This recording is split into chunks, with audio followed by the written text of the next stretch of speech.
Jendi Raoul murakoze kuri iyi interview ariko mwabonye ingene match yagenze vraiment nituzoruha kubivuga arbitrage vraiment yaturuishije yansi igitsindo ca mbere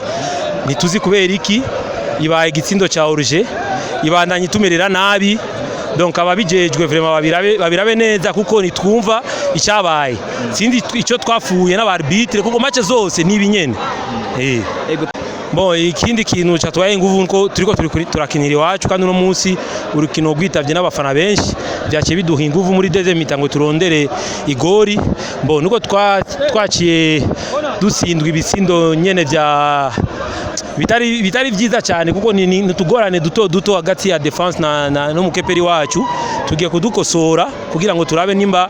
ku match zo duhuza na Musongati inga ija donc iza turabe ko tukokosora dutahukana itsinzi mu Gitega. Abafanzi bacu ico ndabemereye gusa nuko tuzobandanya tuhugwanira umugwi wacu tuzobandanya dukina dushiramo inguvu n'umwete wose turabe aho twishikana nibyo twatanguye nabi ariko no gusaba Imana gusa ikomeze kubana natwe turabe ko twokosora.